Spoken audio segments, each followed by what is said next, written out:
നമസ്കാരം. Raf talk ഫുട്ബോളിലേക്ക് അവർക്കും സ്വാഗതം. ഈ വർഷത്തെ അർജന്റീനയുടെ അവസാന മത്സരം അവർ മികച്ച രൂപത്തിൽ തന്നെ ജയിച്ചു കയറിയിരിക്കുന്നു. ലിയോ മെസ്സി ഗോളും അസിസ്റ്റുമായിട്ട് മിന്നിക്കത്തി. ഒപ്പം തന്നെ ലൗട്രോ മാർട്ടിനസും ഗോളും അസിസ്റ്റും കൊടുത്തിരിക്കുന്നു. ഏകപക്ഷീയമായ 2 ഗോളുകൾക്കാണ് അവർ അങ്കോളയെ പരാജയപ്പെടുത്തിയത്.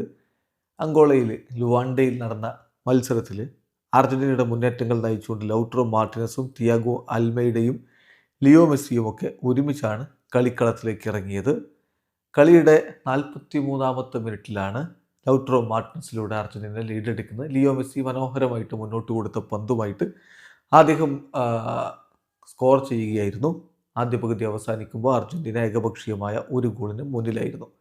അങ്കോള അവരെക്കാൾ ആവുന്ന വിധം അവർ ഡിഫെൻഡ് ചെയ്ത് നിന്നു. അർജന്റീനയെ പിടിച്ചു കെട്ടാൻ നോക്കി. പക്ഷേ ലിയോ മെസ്സിയും സംഘവും അങ്ങനെ അങ്ങ് വഴങ്ങാൻ തയ്യാറായിരുന്നില്ല. കളിയുടെ 82-ാമത്തെ മിനിറ്റിലാണ് മെസ്സിയുടെ ഗോൾ പിറക്കുന്നത്. ഇത്തവണ ബോൾ കൊടുത്തത് ലൗട്രോ മാർട്ടിനസ് ആയിരുന്നു. പെനാൽറ്റി ബോക്സിൽ വെച്ച് ലഭിച്ച പന്ത് മികച്ച രൂപത്തിൽ തന്നെ ലിയോ മെസ്സി ഫിനിഷ് ചെയ്യുകയും ചെയ്തു. അതോടുകൂടി മത്സരം 2-0 അർജന്റീന വിജയിച്ച് കയറി.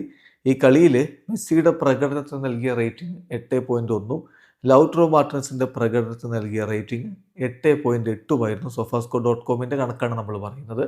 സോ മുന്നേറ്റത്തിൽ മികച്ച പ്രകടനം തന്നെ നടത്തി അവർ ടീമിനെ വിജയത്തിലേക്ക് കൊണ്ടുപോയി എന്നർത്ഥം. പിന്നെ കോച്ച് ലയണൽ സ്കലോനി പുതുമുഖ താരങ്ങൾക്ക് അവസരം കൊടുത്തു. കെവിൻ മെക്കലിസ്റ്റർക്ക് 34 മിനിറ്റ് കളിക്കളത്തിലെ അവസരം ലഭിച്ചു. എമിലിയാനോ ബൂണ്ടിയയ്ക്ക് 24 മിനിറ്റ്, മാക്സിമോ പെറോണും ഹോസെ ലോപ്പസും 9 മിനിറ്റ് വീതം കളിച്ചപ്പോൾ ജോക്കിൻ പനിഷലിയും ജിയാൻലൂക്ക പ്രസ്റ്റിയാനിയും 8 മിനിറ്റ് വീതം കളിക്കളത്തിലേക്ക് ഇറങ്ങി.